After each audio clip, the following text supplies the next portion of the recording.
So, welcome to Prana, the world's first homeopathy yoga center. Today, we are starting with a unique health talk series with some eminent homeopaths. And the first one here with us today is Dr. Abhay Talwalkar. He is an MD homeopath with more than 20 years of rich experience, especially in the field of gynecology and obstetrics through homeopathy. So, Dr. Abhay, to begin with your experience, what are the major health issues faced by women today? Yes, so basically, the major health issues that women are facing today are because of the changes in the lifestyle. Mm-hmm. So, we are seeing a lot of issues with infertility, we are seeing a lot of issues irregularity in the periods, True, true. so PCOD and PCOS. These are the major things that we are seeing nowadays in a large amount of women. So, as you said, nowadays, so why is it happening so frequently nowadays? I remember our ancestors, my grandmother, and especially my mother, Yes. and all, led a much more healthy life than what we women today live. Yes, so that's what you got absolutely right. They led a very healthy life. So they were emotionally very healthy, they were physically very healthy because their activity levels were directed towards their well-being. Now what has happened is that has changed to a large extent. Now women are running and trying to earn bread for the family as well. In the olden days, probably the only thing that they did was that they looked after the children, they looked after the house, and they dedicated themselves towards that. Now there are challenges. The woman has to look after the house as well as earn money for the family, and this is putting her into a lot of stress, and that is probably leading, that is surely leading to a lot of hormonal issues and subsequently a lot of disease in women. Mhm. So, when it comes to earning bread, what actually should the woman eat? What should be an ideal diet or a nutrition that a woman should follow? Yes, so basically, I think the woman should be very, very conscious about the food that she herself eats and the food that she cooks in the family, because majority, even though today women are going out in the corporate world and trying to work for the family, they are still the principal people who cook for the family as well. So I think it is very important that they are conscious about what they are eating, how much they are eating. That also is very, very important. So nutritious food in terms of a well balanced diet, typically an Indian diet is supposed to be a very well balanced diet with the required amount of proteins, carbohydrates, fats. All these things are very, very essential. And what is happening is nowadays, because of lack of time or something, many a times we see that women have to order from outside, or we generally try to order food from outside. Yes, yes. Now when we do that, we are not very sure about the quality of the food, the kind of ingredients that are used.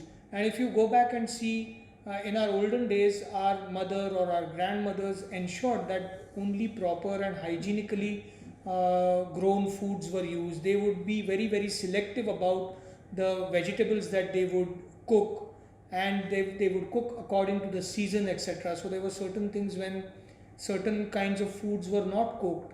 So all these things need to be practiced again, I feel, and that is very essential. So you have to have a balance between the carbohydrates, the proteins, the fats, because all of these are very essential. True, true.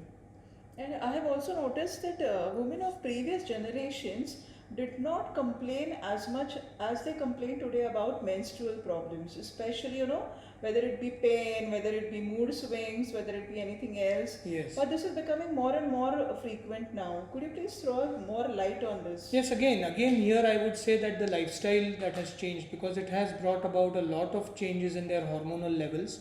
Now, typically, the girls, young girls who are in their teens right now, or who've just started getting their periods and all that, there you see that their mothers also probably have been exposed a lot to hormonal pills and artificial hormones and things like that.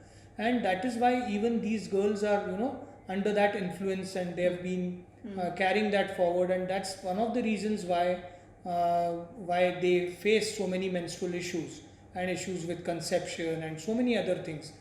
Painful menses is another thing. So we see that there is a lot of emotional suppression, or there are a lot of emotions that a woman goes through generally at that time also, but then the family structure was such that they could share their emotions with Very someone, true. and now that is not there. There are single families, people don't know whom to share with, and that's probably one of the reasons why there is a lot of emotional toxins accumulating, and subsequently that is being displayed in the kind of symptoms that we get.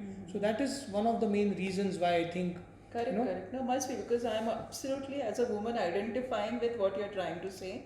Also, there is so much of an increase in hysterectomy, that is a yes, getting the uterus removed due to various issues, and that too happening at a very young age yes, nowadays. yes. So unfortunately, that is again because somehow it is being drilled into women, into the woman's mind, that once she's finished with her childbearing and completed her family, then the uterus is of no use, kind of. That kind of ideas women are getting in general from the society, from people around them and all that, because they feel that they are treating it as just as an organ which after a certain period of time is of no use, kind of. But that's not true, you know. And that is probably leading to a lot of women not being very comfortable with their period cycles as well. What we see is, when we take histories of women, we see that they are not very comfortable with their period cycles, and from a very early age they think that it's a burden to have a cycle every 28 days, and that is why they also wanted to get rid of that as early as possible. True. And so they are, you know, the moment you complete your family, then they feel that it's okay, now it is over, so let's just chop it off. Of course there are situations where that can be necessary, like there can be fibroids, there can be other growths in the uterus, but again, if we trace back why this is happening, then you will always find some emotional connection, you'll always find some lifestyle issues mostly related to this. So that is why I'm saying that we have to really, apart from just trying to pop in a pill for every ill, what we have to try and promote, and that is what we are trying to do through prana, where we are trying to change their lifestyle. We are trying to tell them how important it is to have proper nutrition, to do yoga in the form of exercise, to take homeopathy whenever it is necessary. This is what I think we should spread in the society. Very true. And I think nowadays, usage of mobile phones, the consumption of Yes. alcohol, smoking, Smoking. all these things are also at a rise. The more and more women are stepping into their professional lives. I'm Yes. sure that also must be playing a big role Absolutely. in their Absolutely. gynec and obstetric history. Absolutely, because there was a survey a few years back in Pune. They had conducted a survey, and you will be shocked to know that Pune has the highest number of women smoking. It's leading in India. So that was really a surprise for me also. And of course, we need not. There is enough evidence to tell us about how smoking influences a person's life, and the rise in the number of cases where women are finding it difficult to conceive. Smoking and alcohol is one of the main Oh, is it? contributors towards that. So I think we really have to try and see how we don't come under the social pressure, and just for the pressure we don't consume alcohol and all that stuff, you know, because we are anyway getting enough toxins into Yes, our systems absolutely. through the environment. So I think this part we should take care of.